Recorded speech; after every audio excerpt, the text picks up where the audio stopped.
Hello friends, welcome to GDR law learning ಅಡ್ಡ. So ಇವಾಗಿನ update ಏನಂದರೆ, ಧರ್ಮಸ್ಥಳ ಬರಿಯಲ್ ಕೇಸಲ್ಲಿ ಹೊಸ ಟ್ವಿಸ್ಟ್ಗಳು ಬರ್ತಾ ಇವೆ. ಯಾವ ಟ್ವಿಸ್ಟ್ ಯಾವ ಕಡೆಯಿಂದ ಏನಾಗ್ತಾ ಇದೆ ಅಂತಲೇ ಗೊತ್ತಾಗ್ತಾ ಇಲ್ಲ. ಇಷ್ಟು ದಿನ ಭೀಮನ್ಗೆ ಎಲ್ಲರೂ ಸಪೋರ್ಟ್ ಮಾಡ್ತಾ ಇದ್ರು, ಮಾಸ್ಕ್ ಮ್ಯಾನ್ಗೆ ಸಪೋರ್ಟ್ ಮಾಡ್ತಾ ಇದ್ರು. ಬಟ್ ಇವಾಗ ಮಾಸ್ಕ್ ಮ್ಯಾನ್ ಬಂದುಬಿಟ್ಟು ತಪ್ಪೊಪ್ಪಿಗೆ ಮಾಡ್ಕೊಂಡಿದ್ದಾನೆ ಅಂತ ಹೇಳ್ತಾ ಇದ್ದಾರೆ. ಅವನಿಗೆ ಯಾರೋ ಒಂದಷ್ಟು ಜನ ಗುಂಪುಗಳು ಬಂದು, ನೀನು ಈ ರೀತಿ ಎಲ್ಲ ಹೇಳು, ಈ ರೀತಿ ಮಾಡು ಅಂತ ಹೇಳ್ಕೊಟ್ಟಿದ್ರು. ಅದಕ್ಕೆ ನಾನು ಮಾಡಿದೆ ಅಂತ ಅವನು SIT ಮುಂದೆ ಹೇಳಿದಾನಂತೆ, SIT ಟೀಮ್ ಮುಂದೆ ಹೇಳಿಕೆ ಕೊಟ್ಟಿದ್ದಾನಂತೆ.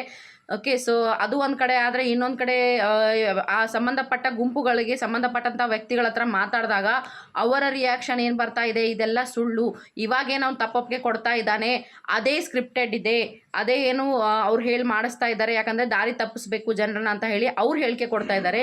ಸೊ ಯಾವುದು ಸತ್ಯ ಯಾವುದು ಸುಳ್ಳು ಅಂತ ಒಂದು ಗೊತ್ತಾಗ್ತಾ ಇಲ್ಲ. ಇಲ್ಲಿ ಏನು ಮಾತಾಡಬೇಕೋ ಏನಿಲ್ಲನೋ, ಪರವಾಗಿ ಮಾತಾಡಬೇಕು ವಿರೋಧವಾಗಿ ಮಾತಾಡಬೇಕು ಅಂತ ಹೇಳಿ ಅರ್ಥನೇ ಆಗ್ತಿಲ್ಲ. ಯಾಕಂದರೆ ಸತ್ಯ ಏನು ಅಂತ ಇನ್ನೂ ಯಾರಿಗೂ ಗೊತ್ತಾಗ್ತಾ ಇಲ್ಲ.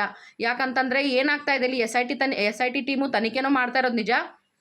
ಒಂದು ಕಡೆ ಅನಾಮಿಕಾ ಫಸ್ಟ್ ಬಂದು ನೀವು ತನಿಖೆ ಮಾಡಬೇಕು, ಅದಾಗಿಲ್ಲ ಅಂದರೆ ನನಗೆ ಪನಿಷ್ಮೆಂಟ್ ಮಾಡಬೇಕು ಎಲ್ಲನೂ ಅವನು ಮಾತಾಡ್ದ, ಅವನ ಪರವಾಗೆಲ್ಲ ಜನ ನಿಂತರು.